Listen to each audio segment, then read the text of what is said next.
തലപ്പാറ ഇന്നലെ വൈകുന്നേരമുണ്ടായ അപകടം ഇന്നും യുവാവിനായി തിരച്ചിൽ നടന്നുകൊണ്ടിരിക്കുകയാണ്. ഇന്നലെ 12 മണിവരെ രാത്രി തിരച്ചിൽ നടത്തിയെങ്കിലും നിർത്തിവെക്കുകയായിരുന്നു. ഇന്ന് രാവിലെ മുതൽ തിരച്ചിൽ തുടങ്ങിയിട്ടുണ്ട്. ഇതുവരെയായിട്ട് ആളെ കണ്ടെത്താൻ കഴിഞ്ഞിട്ടില്ല.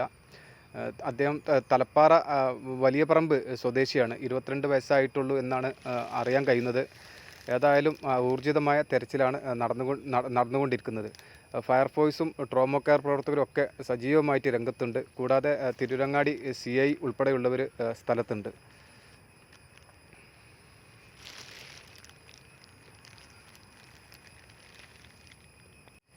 പിന്നെ മറ്റൊരു വിഷയം എന്താണെന്ന് വെച്ചാൽ, ഈ തോട് അത്യാവശ്യം നല്ല വലിപ്പമുള്ള വീതിയുള്ള തോടാണ്. പിന്നെ ചില ഭാഗങ്ങളിലൊക്കെ ഈ തെരച്ചിൽ കുറച്ച് ബുദ്ധിമുട്ടുള്ള ഒരു സ്ഥലം കൂടിയാണിത്. ഏതായാലും